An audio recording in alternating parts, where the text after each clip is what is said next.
وسلام على عباده الذين اصطفى أما بعد فأعوذ بالله من الشيطان الرجيم بسم الله الرحمن الرحيم يا أيها الذين آمنوا أوفوا بالعقود سبحان ربك رب العزة عما يصفون وسلام على المرسلين والحمد لله رب العالمين اللهم صل على سيدنا محمد وعلى آل سيدنا محمد وبارك وسلم اللهم صل على سيدنا محمد وعلى آل سيدنا محمد وبارك وسلم اللهم صل على سيدنا محمد وعلى آل سيدنا محمد وبارك وسلم۔ سورہ مائدہ پہلی آیت شروع یہاں سے ہو رہی ہے۔ اللہ فرماتے ہیں اے ایمان والو یا ایھا الذین آمنوا اوفوا بالعقود، اپنے وعدوں کو عہد کو پورا کیا کرو۔ اور 15ویں سپارے میں سورہ بنی اسرائیل میں فرمایا وَأَوْفُوا بِالْعَهْدِ إِنَّ الْعَهْدَ كَانَ مَسْئُولًا، تم اپنے وعدوں کو پورا کیا کرو، بے شک قیامت کے دن اس بارے میں پوچھ گچھ ہوگی۔ انسان جب کلمہ پڑھ لیتا ہے تو یہ مسلمان ہو جاتا ہے۔ اسلام لاتے ہی یہ اللہ رب العزت سے ایک عہد کرتا ہے اے اللہ میں آپ کے تمام احکامات کو مانوں گا، جو کام کرنے کے آپ نے بتائے ہیں میں سب کو کروں گا، اور جن کاموں سے آپ بچنے کا حکم دے رہے ہیں اللہ میں مانتا ہوں ان سے بچوں گا، اور اسی طرح جن کاموں کو رسول اللہ صلی اللہ علیہ وسلم نے کرنے کو کہا ان کو بھی میں کروں گا، اور جن کو نبی علیہ السلام نے کرنے سے منع کر دیا ان سے میں رکوں گا۔ یہ ہمارا ایک عہد ہے جو پروردگار عالم سے ہے، بہت مشکل اور بہت بھاری عہد ہے، اس کے اوپر پورا ہمیں ہونا ہے، کوشش کرنی ہے۔ ایک ہی طریقہ ہے، ہر کام سنت کے مطابق کرتے چلے جاؤ، اور دوسرا کوئی طریقہ نہیں۔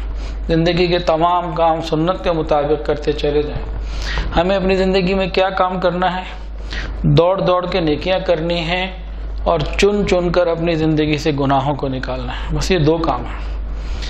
دوڑ دوڑ کر نیکی کرنی ہے، سنت کے مطابق عمل کرنا ہے، اور اپنی زندگی سے چن چن کر گناہوں سے نکالنا ہے، تب ہی قیامت کے دن اس عہد کو ہم پورا کرنے والے ہوں گے۔ اللہ تعالی ہماری حفاظت فرمائے۔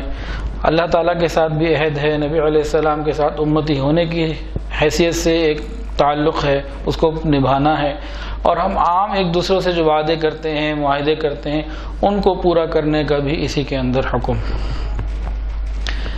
اور آگے سورہ مائدہ ہی کی ابتدائی آیات کے اندر اللہ رب العزت فرماتے ہیں ایک اور حکم، اس میں ہم اپنے آپ کو ذرا چیک کریں کہ ہم کہاں تک پورا اترتے ہیں۔ فرمایا وَتَعَاوَنُوا عَلَى الْبِرِّ وَالتَّقْوَى، یہ حکم ہے، وَتَعَاوَنُوا امر کا صیغہ ہے، حکم دیا جا رہا ہے کہ تم نیکی اور تقوی کے کاموں میں ایک دوسرے کی مدد کرو۔ کل جو آیت گزری تھی کہ ہم اپنے دل کی کیفیت کو چیک کریں شریعت کے احکامات کے سامنے، تو کل کے بیان میں بات گزری فَلَا وَرَبِّكَ لَا يُؤْمِنُونَ حَتَّى يُحَكِّمُوكَ، اس آیت کے اندر کیا گزرا تھا کہ تم اپنے دل کی کیفیت کو سامنے رکھو، شریعت کے احکامات کو سامنے رکھو۔ شرعی پردہ ہے، غیر محرم سے بات نہیں کرنی، اس کو نہیں دیکھنا، اور جتنے بھی شریعت کے احکامات ہیں ان کو سامنے رکھو اور اپنے دل کو سامنے رکھو۔ دیکھو دل میں کوئی تنگی محسوس تو نہیں ہو رہی، اگر دلوں میں تنگی محسوس ہو رہی ہے تو خطرہ ہے ایمان کا۔ اور آج کیا بات ہے؟ آج ہم نے یہ دیکھنا ہے کہ ہم نیکی کے کاموں میں دوسروں کی مدد کرتے ہیں کہ نہیں۔ اللہ فرما رہے ہیں، حکم دے رہے ہیں وَتَعَاوَنُوا عَلَى الْبِرِّ وَالتَّقْوَى، تم نیکی اور تقوی کے کاموں میں دوسروں کی مدد کرو۔ کیا مطلب؟ کوئی بھی شخص کسی بھی نیکی کا ارادہ کر لے، کوئی بھی شخص کسی بھی نیکی کا ارادہ کر لے یا کسی بھی گناہ سے بچنے کا ارادہ کر لے، ہمیں چاہیے کہ جتنی ہماری قوت قدرت اور استطاعت ہے اتنی اس کی مدد کریں۔ اس آیت کو سننے کے بعد یہ ہمارے اوپر واجب ہو گیا۔ کیا بات واجب ہو گئی؟ اگر کوئی ہمارے گھر میں، ہمارے دوستوں میں، متعلقین میں، احباب میں، امت کے اندر کوئی شخص کوئی بھی نیکی جو شرعاً نیکی ہو، کسی بھی نیکی کا ارادہ کر لے، ہمارے اوپر واجب ہے اپنی استعداد کے مطابق اس کی مدد کرنا۔ ضروری ہے اس کا اہتمام کرنا. اور اگر کوئی شخص کسی گناہ سے بچنا چاہتا ہے تو جتنی ہماری قدرت ہے ہم اس کو سپورٹ کریں اس گناہ سے بچانے کی. اگر ہم نے نہ کیا تو ہم نے اس حکم کو پورا نہیں کیا. اب اس کو تھوڑا سا سمجھیں.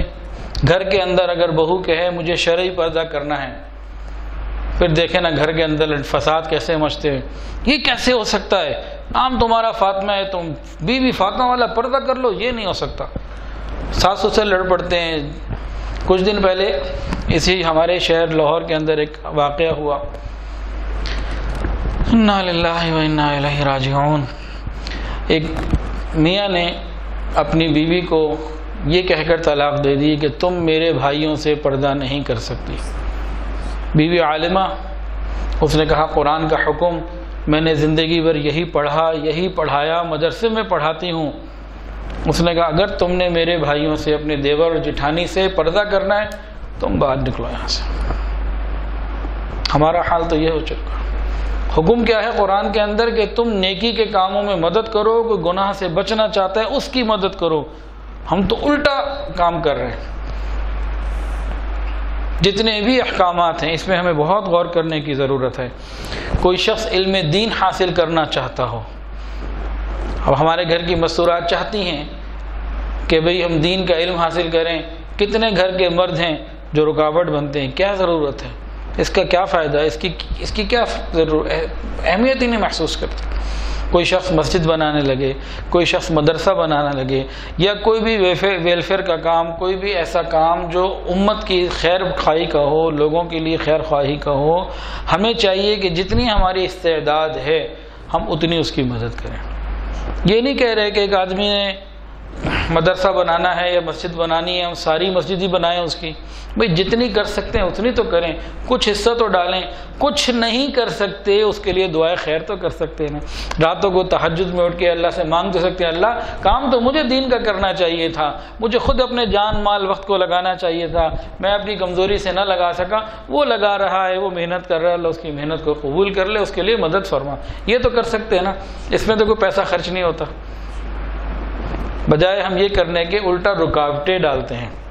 جب سے ہم نے یہ مدرسہ بنائے الحمدللہ اب تو کافی برانچز ہو گئی ہیں اور سلسلہ اللہ نے بڑھا دیا، ٹرسٹ بنایا، چیزیں چل رہی ہیں. ان 10 سالوں میں ٹھیک ٹھاک قسم کی باتیں سننے کو ملی. وہ باتیں سنانے لگ جاؤں تو 2 گھنٹے بھی گزرتے مجھے یاد بھی نہیں رہتی اور اتنا فریش رہتا ہوں بھول جاتا ہوں. ان کو اگر یاد کروں نا اور لکھوں تو ایک چھوٹی سی ایک کتاب بن جائے گی. گلدستہ سنت تو چل رہی ہے، اس کا کیا نام رکھیں گے؟ گلدستہ اعتراضات. جیسے کسی نے ایک اعتراض کیا، ایک ہمارے جامعہ کی اسٹوڈنٹ تو کہنے لگے جی گھر والے میں بیمار ہوں تو پورا گھر میرے اوپر آ گیا کہ تم مدرسے جاتی ہو اس لیے تم بیمار ہوئی ہو. بلا وجہ اپنے اوپر لوڈ ڈال دیا پڑھنے کا. کیا ضرورت تھی پڑھنے کی؟ میں نے پوچھا آپ کی کچھ بہنیں ہیں؟ جی ہیں. کیا ان میں سے بھی کوئی بیمار ہے؟ جی فلانی بہن تو مجھ سے بھی بہت زیادہ بیمار ہے اور بڑے عرصے سے بیمار ہے. ان کا وہ بھی مدرسے جاتی ہوگی نا اسی لیے بیمار ہوئی. چپ. اسی طرح ایک جو ہے نا وہ رشتہ دار قریبی مجھے فون آیا کیا آپ یہ جہالت پھیلا رہے ہیں. خیر ایک اور سنیں. ایک طالبہ مجھے فون آیا جب ترغیب دی گھر والے نے ان کو عالمہ بنے، وہ بیت بھی تھی، مجھ سے پوچھنے لگی. میں نے کہا بھائی پڑھو اچھی بات ہے دین آئے گا اندر. تو کہنے لگے جی ہمارے گھر میں یہ بات ہو رہی ہے کیونکہ ان کے ہاں اولاد نہیں ہے نا اس لیے یہ دین کا کام کر رہے ہیں. ان کی اولاد ہوتی تو اولاد میں لگے ہوتے پھر تو دین کا کام کرتے. میں نے کہا اچھا بہت اچھا. میں نے کہا جتنے بے اولاد ہیں کیا سارے دین کا کام کر رہے ہیں؟ سب نے مدرسے کھول لیے، سب بیانات کر رہے ہیں، سب دن رات دین پہ لگے ہوئے ہیں. کہ جی ایسا تو نہیں ہے. میں نے کہا اچھا جتنے اولاد والے ہیں کیا ان میں سے کسی کا کوئی مدرسہ نہیں ہے، کوئی دین کا کام نہیں کر رہا؟ کہ جی ایسا بھی نہیں ہے. میں نے کہا پھر یہ مسئلہ یہ نہیں ہے، مسئلہ یہ ہے کہ گھر کے دلوں کے اندر دین کی عظمت نہیں رہی، روکتے ہیں. گھروں میں اگر عورتیں ارادہ کر لیں نا ہم نے شرعی پردہ کرنا ہے، گھر کے خاندان کے مرد لڑ مرنے کے لیے تیار ہو جاتے ہیں. یہ نہیں ہو سکتا. شریعت کیا کہہ رہی ہے؟ وَتَعَاوَنُوا عَلَى الْبِرِّ وَالتَّقْوَى. تم نیکی اور تقوی کے کاموں میں ایک دوسرے کی مدد کرو. یہ مومن کی زندگی کا بہت بڑا اصول بیان کیا گیا ہے، ہمیں اس کو اپنی زندگی میں لے کے آنا ہے. اور اس سے آگے کیا فرمایا؟ وَلَا تَعَاوَنُوا عَلَى الْإِثْمِ وَالْعُدْوَانِ وَاتَّقُوا اللَّهَ إِنَّ اللَّهَ شَدِيدُ الْعِقَابِ۔ اور دیکھو تم گناہ کے کام میں ہرگز کسی کی مدد نہ کرنا، اللہ سے ڈرتے رہنا، ان اللہ شدید العقاب، اس کی سخت بڑی پکڑ بڑی سخت ہے، جب آ جائے اللہ محفوظ رکھے، اس کا عذاب بڑا سخت ہے، بڑا سخت عذاب دینے والی۔ اللہ اکبر۔ فرمایا ولا تعاونوا علی الاسم والعدوان، اور نہ مدد کرو گناہ کے اور ظلم کے کاموں کے اوپر۔ اور یہاں ہمارا کیا کا معاملہ؟ کہیں ڈانس پارٹی ہو، کہیں اور میوزک کا سلسلہ ہو، کوئی اور گناہ کی محفلیں ہوں، یا ہندوانہ رسمیں شادیوں کی ہوں، ایک دوسرے کی بڑی سپورٹ کرتے ہیں، بلکہ جن کو سگریٹ کی عادت ہوتی ہے دوسرے کو فوراً پکڑا دیتے ہیں۔ اس قسم کے جن کے گناہوں کا سلسلہ ہوتا ہے، دوسروں کو گھیرنے کے لیے فری آفر کر رہے ہوتے ہیں مختلف انداز سے، کہ کسی طرح یہ فرد یا یہ خاتون یا یہ گھر گناہ کے اندر مبتلا ہو جائے۔ اور جس کو دیکھتے ہیں یہ شخص سنت کے مطابق لباس پہن رہا ہے، اس کو روکتے ہیں۔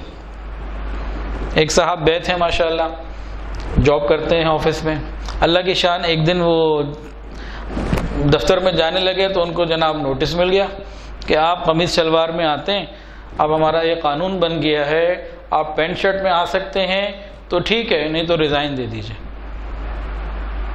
انہوں نے ہلکا لے لیا کہ نہیں چلو کوئی بات نہیں، چند دن وہ چلتے رہے، پھر قمیض شلوار میں جاتے رہے۔ ایک دن ان کو دفتر میں داخل ہونے سے منع کر دیا، آپ دفتر میں بھی داخل نہیں ہو سکتے کہ آپ کا لباس سنت کے مطابق ہے ملک مسلمانوں والا، ہم بھی مسلمان ہیں لیکن سنت کے قریب لباس ہمیں قبول نہیں ہے، آپ ریزائن دیتے ہیں یا قمیض یا پینٹ شرٹ پر آتے ہیں۔ یہ لاہور کی بات ہے۔ تو گناہ کے کاموں میں ہم ایک دوسرے کی مدد کرتے ہیں، اور کوئی عورت شرعی پردہ کر لے یا کوئی نوجوان پوری داڑھی رکھ لے، کیا بکرے جیسے لگ رہے ہو، کیا سائن بورڈ بنا لی ہے، کیا اپنا حلیہ بنا لیا، کیا کارٹون لگ رہے ہو، کون سا جملہ ہے جو ہم نہیں بولتے، ہمارے معاشرے میں نہیں بولا جاتا۔ حکم کیا ہے؟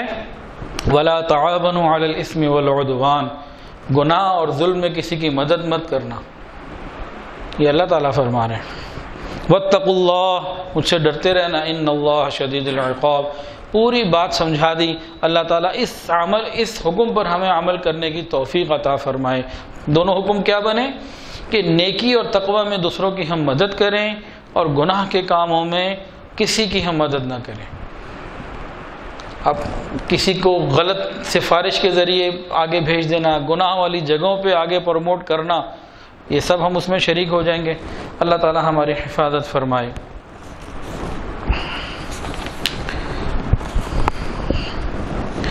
سورہ مائدہ ہی کے اندر ایک بہت خوبصورت مضمون، بہت خوبصورت بات اللہ تعالیٰ فرماتے ہیں، میرے بندو 5 کام تم کر لو، 5 کام تم کر لو، 3 انعام مجھ سے لے لو۔ ایک ڈیل ہے، سورہ مائدہ کی آیت نمبر 12 کے اندر ایک ڈیل آ رہی ہے کہ میرے بندو 5 کام تم کر لو، پورے اہتمام کے ساتھ صحیح طریقے سے ان 5 کاموں کو کرنا، پھر 3 انعامات ہم تمہیں دیں گے۔ تو 5 کام پہلے بتا دوں یا 3 انعامات پہلے بتا دوں؟ انعامات پہلے بتاتے ہیں تاکہ شوق بڑھے، کام تو پھر مشکل ہو جائیں گے نا، کام سن کے بھاگ ہی جائیں گے یار چلو چھوڑو، پہلے انعامات سن لیں۔ انعامات اتنے بڑے ہیں شوق بڑھ جائے گا۔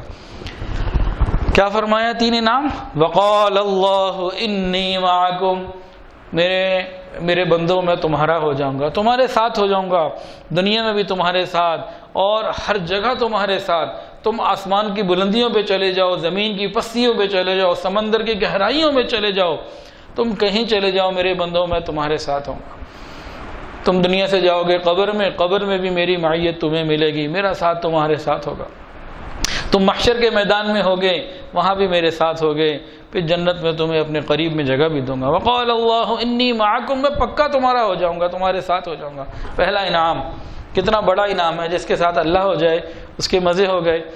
دوسرا انعام لَأُكَفِّرَنَّ عَنْكُمْ سَيِّئَاتِكُمْ، میں تمہارے سارے گناہوں کو معاف کر دوں گا، جو تم نے دن میں کیے ہوں گے، رات میں کیے ہوں گے، اندھیروں میں کیے ہوں گے، اجالوں میں کیے ہوں گے، ارے جو تم کر کے بھول گئے وہ بھی معاف کر دوں گا، سارے گناہوں کو معاف کر دوں گا۔ جن کو گناہ کرتے ہوئے تم نے گناہ ہی نہ سمجھا میں وہ بھی معاف کر دوں گا۔ تو دوسرا انعام یہ، اور تیسرا انعام کیا؟ وَلَأُدْخِلَنَّكُمْ جَنَّاتٍ تَجْرِي مِن تَحْتِهَا الْأَنْهَارُ، میرے بندوں میں تمہیں ایسی جنتوں میں داخل کروں گا جس کے نیچے نہریں بہہ رہی ہوتی۔ تو 3 انعام ملیں گے ان 5 کاموں کے بدلے۔ ایک، اللہ رب العزت کی معیت، نمبر 2 گناہوں کی معافی، اور نمبر 3 جنت کے اندر داخلہ، ایسی جنت جہاں نہریں بہہ رہی ہوں گی۔ تو یہ 3 بڑے بڑے انعامات ملیں گے۔ کام کیا کرنے ہیں؟ اچھا، یہ جو انعام ملیں گے کتنے ڈیوریشن کے لیے ملیں گے؟ ہمیشہ ہمیشہ کے لیے، معیت ہمیشہ کے لیے، گناہوں کی معافی ہو گئی تو ویسے ہی مسئلہ ختم ہو گیا، اور جنت ہمیشہ ہمیشہ کے لیے۔ یہ جو 3 انعام ہیں کتنے عظیم ہیں اور ہمیشہ کے لیے ہیں۔ اب جو 5 کام ہیں اہتمام سے ضرور کرنے ہیں، لیکن ہمیشہ ہمیشہ نہیں کرنے، جتنی زندگی ہے بس اتنے ہی کرنے ہیں۔ اور ہم جتنے بیٹھے ہیں اکثر کے تو بال سفید ہو گئے، آپ نے ٹھیک ہے کالے کیے ہیں لیکن ہے تو اندر سے سفید ہی نا۔ تو اب کتنا وقت رہ گیا کہ ان 5 کاموں کو کرنے کے لیے؟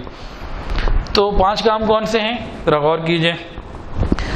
پہلا کام، لئن اقمتم الصلاۃ، تم نماز کو قائم کرو، وآتیتم الزکاۃ، تم زکوٰۃ کو ادا کرو، وآمنتم برسلی، تم میرے نبیوں کے اوپر ایمان لے آؤ، رسولوں پر ایمان لے آؤ، وعزرتموہم، میرے نبیوں کی مدد کرو، واقرضتم اللہ قرضا حسنا، اور اللہ کو قرض حسنہ دو۔ یہ 5 کام کرنے ہیں۔ اب ان 5 کاموں کی تھوڑی سی تفصیل کر لیتے ہیں۔ لئن اقمتم الصلاۃ، تم نماز کو قائم کرو۔ قرآن مجید میں جہاں بھی حکم ہے نماز کو قائم کرنے کا حکم ہے۔ قائم کرنے کے اندر کچھ تفصیلات بھی ہیں، قرآن ہی سے سنیے۔ اس نماز کو قائم کرنے میں 5 پوائنٹس تو قرآن سے لے لیجئے۔ نمبر 1، وَارْكَعُوا مَعَ الرَّاكِعِينَ، باجماعت نماز ادا کرو۔ نمبر 2، حافظوا علی الصلوات والصلاۃ الوسطی، تمام نمازیں 5 نمازیں ادا کرو، ایسا نہیں 2 پڑھ لی، کبھی 4 پڑھ لی، کبھی 1، کبھی 5 پڑھ لی۔ حافظوا علی الصلوات والصلاۃ الوسطی، 5 نمازوں کو اہتمام سے پڑھو۔ نمبر 3، ان الصلاۃ کانت علی المؤمنین کتابا موقوتا، نماز کو اس کے وقت میں ادا کرو، فجر کے وقت میں، ظہر کے وقت میں، عصر کے وقت میں، مغرب کے وقت میں، اور عشاء کے وقت میں۔ ایسا نہیں ہے کوئی قضا ہو رہی ہے، کوئی رات کو اکٹھی 5 پڑھ رہے ہیں، کوئی 2 پڑھ رہے ہیں، آگے پیچھے کر، نہیں، 5 اپنے اپنے وقت پہ ادا کرو۔ چوتھا، الذین هم فی صلاتهم خاشعون، نماز کو خشوع و خضوع کے ساتھ ادا کرو، توجہ کے ساتھ ادا کرو، محنت کرو اس میں۔ نماز بناؤ، کہتے ہیں نا جس کی نماز جاندار اس کے نصیب شاندار، اس طرح کہتے ہیں نا، نماز کو جاندار بنانا ہے۔ اور 5واں، وَأْمُرْ أَهْلَكَ بِالصَّلَاةِ وَاصْطَبِرْ عَلَيْهَا، خود بھی نماز پڑھو، گھر والوں کو بھی نماز پہ لے کر آؤ، بیوی بچوں کو بھی نماز پہ لانا ہے، اکیلے نہیں۔ تو یہ 5 کام لئن اقمتم الصلاۃ کے اندر آ جائیں گے کہ باجماعت نماز پڑھنا، ہر نماز کو پڑھنا، اپنے اپنے وقت پر پڑھنا، خشوع خضوع کے ساتھ پڑھنا، خود بھی پڑھنا، اور قریب والوں کو بھی نماز پہ لے کے آنا۔ تو اہتمام نماز میں یہ 5 پوائنٹس قرآن سے آ گئے۔ لئن اقمتم الصلاۃ، ایک چیز ہو گئی جی، مشکل نہیں ہے، ہمت کر لے، بڑا آسان ہے۔ وآتیتم الزکاۃ، اور زکوٰۃ ادا کرو۔ زکوٰۃ پھینکنے کا حکم نہیں، ادا کرنے کا حکم۔ ہم نے اپنا پیسہ کہیں دینا ہے، ہم بہت سوچ سمجھ کے دیں کہاں دینا ہے، کس کو دینا ہے۔ بہترین ترتیب وہ کیا ہے کہ ہم دین والوں کو دیں اور نیک اور متقی لوگوں کو دیں۔ عبداللہ بن مبارک رحمۃ اللہ علیہ بہت بڑے محدث ہیں اور امیر المؤمنین فی الحدیث کہلاتے ہیں۔ یہ اپنی عطا صرف علماء تک محدود رکھتے، تو کسی نے کہا حضرت غیر علماء کو بھی دے دیں، تو فرمانے لگے میں انبیاء کے بعد علماء کو دیکھتا ہوں، ان کا سب سے بڑا درجہ ہے۔ اور فرماتے تھے میں یہ محسوس کرتا ہوں اگر علماء دکانداریوں پہ اور پیسہ کمانے پہ لگ جائیں تو دین کا حرج ہو جائے گا، ان کی ضروریات کو وہاں پورا کر دیا جائے، یہ دین کا کام کرتے رہیں، امت کو دین آگے نسلوں تک پہنچتا رہے۔ یہ خلاصہ بیان کی ہے بات کا، اس میں بھی تفصیلات اور بھی ہیں۔ اسی طرح قریبی رشتہ داروں کو دیں اور دیکھیں کون متقی، نیک اور دیندار ہے، ان کو پہنچائیں۔ وَآتَيْتُمُ الزَّكَاةَ۔ ہم دنیا میں جب مال اپنا کہیں انویسٹ کرتے ہیں تو کیا کرتے ہیں؟ ہم دیکھتے ہیں کہاں زیادہ ہمیں ریٹرن آئے گا، ROI دیکھتے ہیں، ریٹرن آن انویسٹمنٹ کہاں زیادہ آئے گا، مشورہ کرتے ہیں، پوچھتے ہیں، وہیں انویسٹ کرتے ہیں۔ تو بھائی زکوٰۃ بھی ہم وہاں دیں جہاں ہمیں نفع زیادہ آئے، آخرت کا نفع بھی زیادہ آئے، اللہ کی رضا بھی زیادہ ملے۔ تو لئن اقمتم الصلاۃ وآتیتم الزکاۃ، دو باتیں ہو گئیں۔ وآمنتم برسلی، یہ تو انتہائی آسان ہے کہ تمام رسولوں پہ، انبیاء پر ایمان لانا، کہ تمام نبی حق ہیں، ہمارا سب کے اوپر ایمان ہے، اور حضور پاک صلی اللہ علیہ وسلم آخری نبی ہیں، آپ کے بعد کوئی نبی آنے والا نہیں، آپ آخری نبی ہیں، آپ کے بعد کوئی نبوت کا دعویٰ بھی کرے ہم اس سے دلیل بھی نہیں مانگیں گے، بغیر دلیل کے کہیں گے تو جھوٹا ہے، کیونکہ نبی علیہ السلام نے بتا دیا میرے بعد کوئی نبی نہیں۔ تو وآمنتم برسلی، یہ تو بہت آسان ہو گیا، پہلی دو میں کچھ مشقتیں تھیں۔ اب اگلا چوتھا پوائنٹ، وعزرتموہم، یہ ہے پوائنٹ، نبیوں کی مدد کرنا۔ اب اس وقت نبی علیہ الصلوۃ والسلام کی مدد کرنے سے کیا مراد ہوگی؟ رسول کی مدد کرنے سے کہ خود بھی سنتوں پر آئیں اور اوروں کو بھی سنتوں پر لائیں، سنت کی دعوت دیں، سنت دین کی محنت کریں، دین کی جو محنت کرنے والے ہیں ان کو سپورٹ کریں۔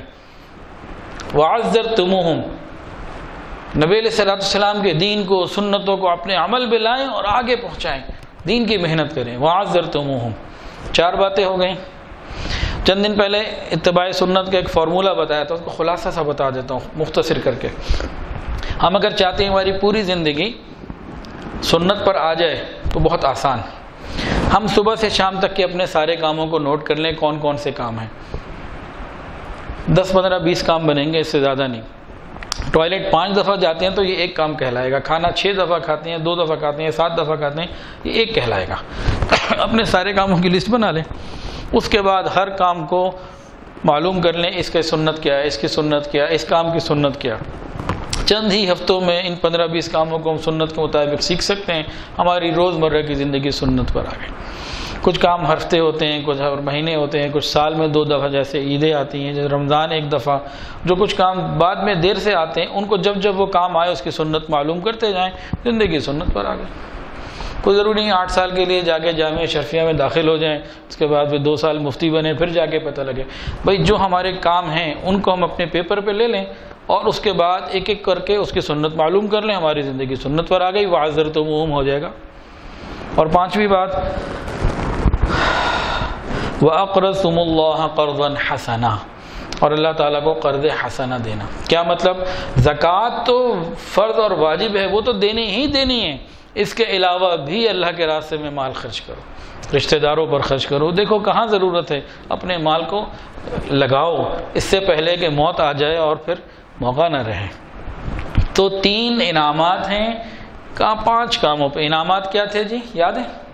وقال اللہ انی معکم، اللہ فرماتے ہیں میں تمہارا ہو جاؤں گا، تمہارے ساتھ ہو جاؤں گا۔ لَأُكَفِّرَنَّ عَنْكُمْ سَيِّئَاتِكُمْ، سارے گناہوں کو معاف کر دوں گا۔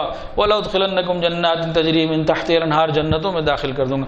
یہ 3 بڑے بڑے انعامات کرنا، اور ہمیشہ کے لیے، اور کرنا کیا ہے؟ صرف 5 کام۔